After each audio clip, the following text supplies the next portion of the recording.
welcome to the video on the inside of our Road Owl Bunk Ensuite model. Please come in. So as you can see, we have an east-west bed. The bedding that I choose to use for our east-west bed are these fantastic comforters. You buy them from Kmart, they're about $20. They are so nice and lightweight, so they're great in summer, but they also keep you really warm in winter time. I like them because when they get dirty, you don't have to worry about stripping off a doona cover and then your doona. You just grab the entire thing, pop it in the washing machine, pull it out, dry it, it's ready to go. And it tucks in quite nicely on the bed. So that's what we use in the caravan, is our comforters. So up here we have 4 cupboards. 2 is for my clothes and 2 is for my husband's. We normally just have some baskets and pop underwear and things in there. I don't like too many baskets. I find just folding things and putting them neatly in there works just as well. On the sides here, I've never really used these a lot. Personally myself, I find these bars really hard to get in and out of. So I tend to not really use them too much. On this side here, I don't really have anything. On the other side, we keep our fire blanket and just some stubby holders. As you can see there, we have got our TV bracket. The TV's obviously not on the wall, it's put away at the moment. And we store that underneath our main bed. In this little cupboard here, we have our TV and some chairs. Okay, so it's got a nice U-shaped lounge. My kids are, 2 of them are teenagers and my youngest is going on 9, so we don't all fit on this table. It is a little bit small. My kids tend to use little tables that I've actually picked up from IKEA for around about $15, and the 2 older 2 sit on our bed and my husband and I, and then my younger one sits here. So the table, to give you a bit of extra space, folds down, and then when you're using the table, it just, sorry for the loud noise, it just clicks into place. So it gives you that little bit of extra room. We don't tend to eat a lot inside, only if it's raining or if it's really windy, then we tend to come inside. And other than that, we tend to use most of the outside area, table and chairs and things outside. So I've picked up these fantastic little blankets because, as you can see, I've got fabric couches, I don't have leather. I picked these up. These are actually again from Kmart in the dog blanket section. They were $2 each. Great, they fit perfectly. I tuck them in. So if anything gets spilt on the couch, doesn't really matter. I pull these off and give them a wash. Okay, in here we've just got some storage. I put food. At the moment there's nothing in here. I just keep some food and things in these top cupboards. Up here is obviously all our battery system and everything for our solar and all our batteries. As you can see, if you're on 240 volt, then just keep all those power points on. That's your hot water system and everything. If you're off the grid, then to turn your gas on, you obviously have your gas bottles going. You would have your hot water system off electric, you'd have that off, and you would turn that on. One of the little things I always like to do with this cupboard, if we are off the grid and we're free camping and we have got the gas hot water system on, I always leave this cupboard open. That way I've always got a constant reminder that I have our gas hot water system on. If the cupboard's open, it always reminds me I need to go and turn it off so we're not wasting gas. So we've got our aircon here. We have a thin, one of the slimline aircons. Works brilliantly. I was a little bit worried at first how it would go, as it doesn't, these little flaps don't circulate, they just sort of stay there. It's a bit basic. But hey, when we went to South Australia, we hit 51 degrees when we were there at Christmas. And really well considering it'll stay nice and cool. Moving down, so I have my kitchen area. I have my great chopping block here. This is again just from IKEA, about $24. Fits absolutely perfectly. Saves the glass hot plate here. I just leave it on there when we're parked up. When we're on the road and we're moving around, I just grab it, chuck it onto our bed. Very simple. I don't have an oven in this caravan.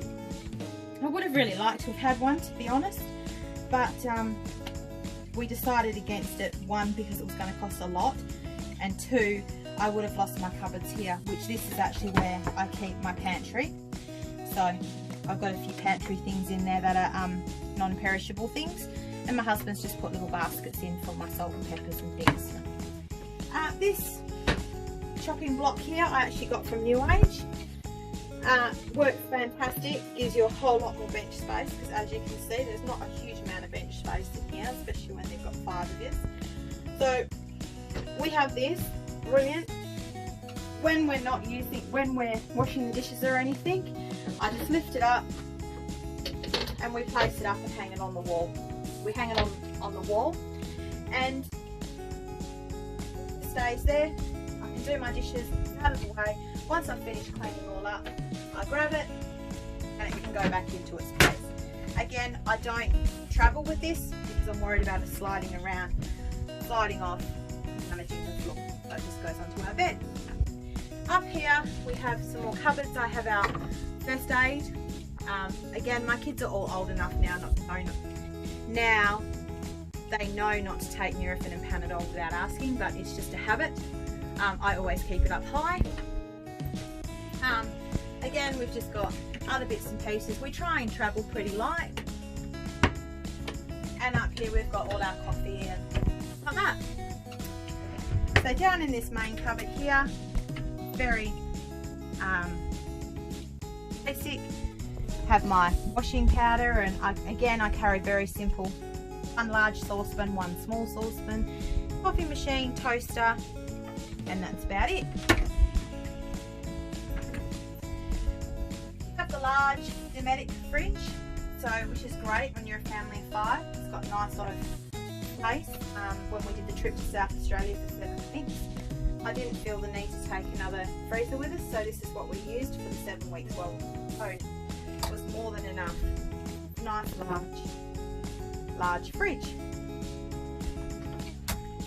And the bonus with the Adventure is having the large Dometic fridge is it automatically finds its source of power, so it will work out whether it is on gas or whether you're going to go on to 240 volt or whether you're going to be going on to 12 volt with the car. Okay, moving down we have our triple bunks. If I was to rebuild the van again, I would actually only build 2 bunks. Our son is 15 and is taller than what I am, so he unfortunately no longer fits in the bunks. So he now has his swag that we carry around with us. Yeah, if I had my time again, I would build it with just the double bunks, and I would have the couch convert down. Especially with how old my kids are, I would recommend that for anybody.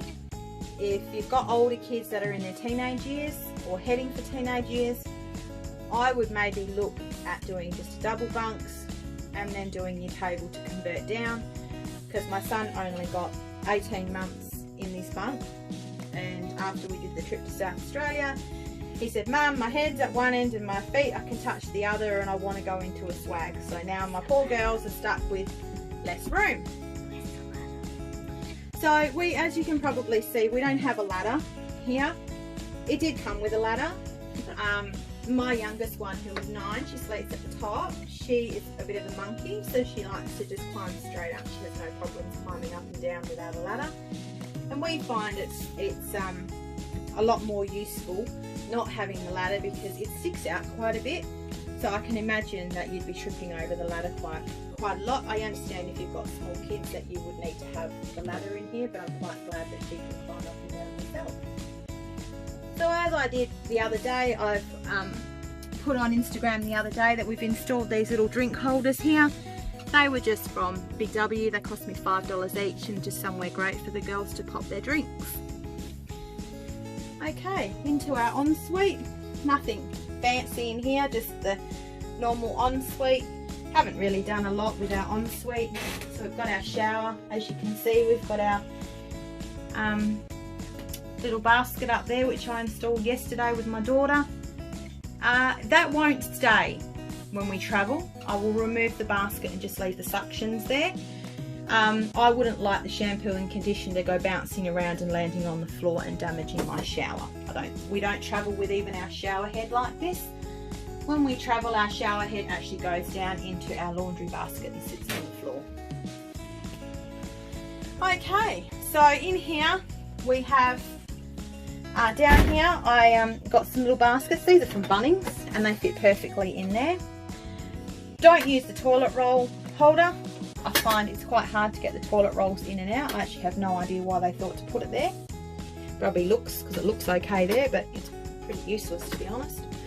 We have our toothbrush holders. Don't mind me, we get confused with who's got what colour toothbrushes, so we came up with a little sign yesterday on who's got what colour toothbrushes.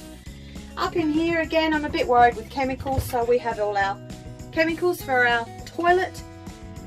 Used quite a few different chemicals in our toilet, but we've sort of opted to go with this brand. I find that they're fantastic and you can get away with just using the one sachet. I find the cheaper you go with them, the more sachets you have to use, and it's not very nice to empty the toilet when it's disgusting. Anyway, this little doobity whacker here is a little night light, comes on 240 volt, just so it's a sensor light. When you come in here in the middle of the night and rather than turning all the lights on and waking the kids up that are in their bunks, it just comes on, which is nice and just gives a nice little light. Anyway, thanks very much for joining me on the tour of our road out. Hopefully you enjoyed the little insight of what our caravan looks like on the inside. Hopefully it will give you a couple of ideas on colour schemes and things. And yeah, happy vanning everyone.